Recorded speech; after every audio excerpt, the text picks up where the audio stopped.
Hey, what is up, guys? It's me, Armin, and I'm back to tell you that what you are about to hear is a conversation myself and Tristan had from our Control Breakers Gaming podcast. So, hopefully, you guys enjoy it and let us know your thoughts on what we talk about in regards to the upcoming Spider Man video game. Insomniac Games, the creators of Spyro the Dragon, which we both love, Yeah. uh, Resistance Fall Man, which is one of my favorite FPS trilogies, Hmm. Ratchet and Clank, Yeah. and Sunset Overdrive, my game of the year of 2014, are making this game. Now, these guys know motion and platforming. Dude, I Yep.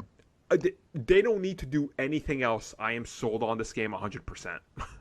Yeah, I see it. But for people who are wondering, most likely from what I've seen, it's a Sony exclusive. Oh, it is. Sony Because is, I yeah, yeah. yeah, because I looked at it, and even it had Sony, I think it's Sony Computer Entertainment Presents. So you know that it is PlayStation exclusive. So sorry guys, if you thought it was gonna be a timed exclusive, it looks Well, to be a true you can exclusive. you can tell what was worked out in that Marvel deal because this game is pretty far in development. You can tell when they struck that deal to give the Marvel rights to Sony for the movies and to share them that they wanted an exclusive on a video game, and they scored the hell out of it. And I already saw Twitter, and I'm inclined to start like falling in with these guys.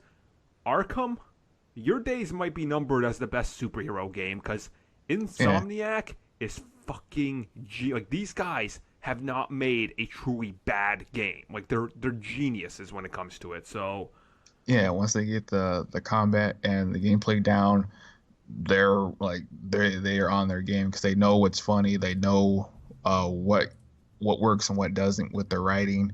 Because if you look at anything like the Ratchet and Clank games, they all stand up because they know what kids like to hear, and they all know what the adults like to hear with the adult humor that goes over the heads of the kids. So you can sneak that in because this yeah, is gonna be like a teen game. So and how perfect is it to use that for Spider-Man? Like Spider-Man fits in with the style of humor they do so well. And like I don't know if you've ever seen Sunset Overdrive, which is of course like this high octane game was exclusive to yeah, Xbox One, and that game is loaded with so much pop culture reference and everything, and like seeding at the teeth with humor and quality that you have to like get a smile on your face when you play, and like just knowing that they're gonna handle Spider-Man and his wittiness, mhm, it this is gonna be probably one of the most definitive versions of Spider-Man we have ever seen in any yeah, way, shape, or form. Like in the way his suit looks, it's like a yeah. throw like to everything that's come before, and like just It's like a fusion of a couple suits oh together. yeah, like you could see Amazing Spider-Man, Sam Raimi's, you could see Spectacular, you could see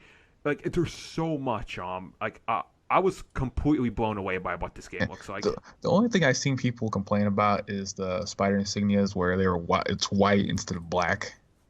I See, mean, I don't know the pretenses of the story, if he's gonna be it's gonna be a different color later, or if it's just how he wants it right now, or they're well, just going for something different. from what I've noticed, and I did another video after once I did when digging, he's going to be fighting Mr. Negative. Mr. Negative, black and white. I don't know if that has anything to do with the suit and the color schemes. It maybe does, but I think honestly, this game is.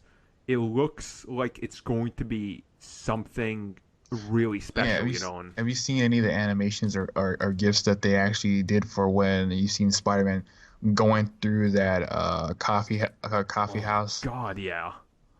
Is the animation is completely amazing. It's as parkour and what would happen if you actually had the agility of a spider, which is actually pretty amazing to see that feat done.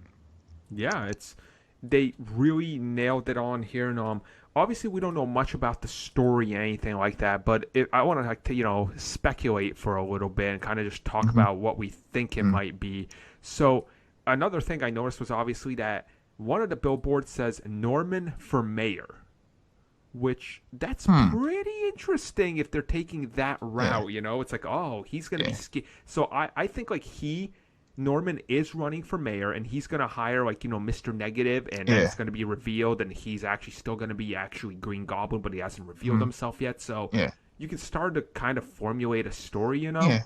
Well, they can because for the most part, this doesn't look like it's part of the MCU, so it's not a movie tie-in game, so they can basically do what they want. Exactly. And and since you said like that, he was seeing that he wants to go for mayor, because we know that that this could tie in with some other heroes. Because one of the villains that I would want to see is that a really good Mysterio and Chameleon Yep. Well, should be in this.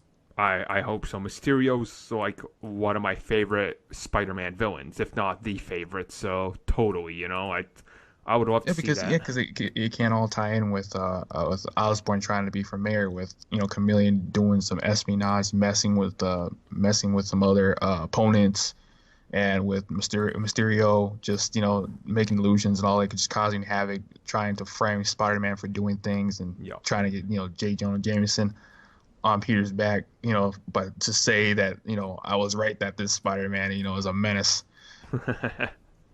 Hell yeah. So, finishing off talking about Sony's E3, if we had to grade this was my favorite press conference of all time from a E3. I think they hit every single home run that they could have wanted, and just icing on the cake with some of the other exclusives. And there was no slowdown, there was no cringe moment. Like, there was none of that. They were on point every single thing they said. So Yeah, because like from what I've seen is that most of the games that they showed were exclusives. yeah. It was weird, but most of the games they showed were exclusives. So they showed what they did. They didn't really have any cringe moments. They didn't, have any hardware or weird software mechanics. To my knowledge, from what I was watching, they just had a really quick E3, just named out all the games that they had, because they also do their own conference anywhere between November and December with PSX, so that's where we get more of the bulk for what they have planned for the year. And don't forget, they also still have a heavy presence at Paris Games Week and Tokyo Game Show coming up in the next 3 months. So, Yeah. and also there's Gamescom in Cologne. They're also huge there. So there's a lot more, and I wouldn't be surprised if we're going to see a lot more. Just grading this one, it's a 10 out of 10. They hit everything I thought they were going to, more than I thought they were going to, and then had genuine surprises that nobody knew. Like, that never happens anymore. So Yeah, I mean, I'm the only thing I'm mad about is that my wallet just taking like hits because I had like pre-order shit from Amazon, oh yeah. and like October is like the main culprit, because I'm like, I have to buy this. I am actually afraid, because tomorrow I'm going to do the math and make sure all my pre-orders are in order. I think in October alone, there's 15 games now. Like, that's going to hurt. Yeah, and then like the only other thing is that I thought they would show Gravity Rush 2, but they only showed a clip of a cat. So I was like, oh. And it was announced as real, so Yeah. it is a game. So I guess we will be back, obviously, with normal scheduled episode, guys. Hopefully you guys enjoyed all of our podcasts for E3, and there's going to be a couple of days, more. So if any game catches our interest, stick, to the channel, because we're going to be talking about these and more in depth. Yeah, because like there's only one other thing is Nintendo. They don't really have a lot, so. Well, Nintendo, it'll just be us going end. Yeah. Yep. So see you later, guys. Yeah.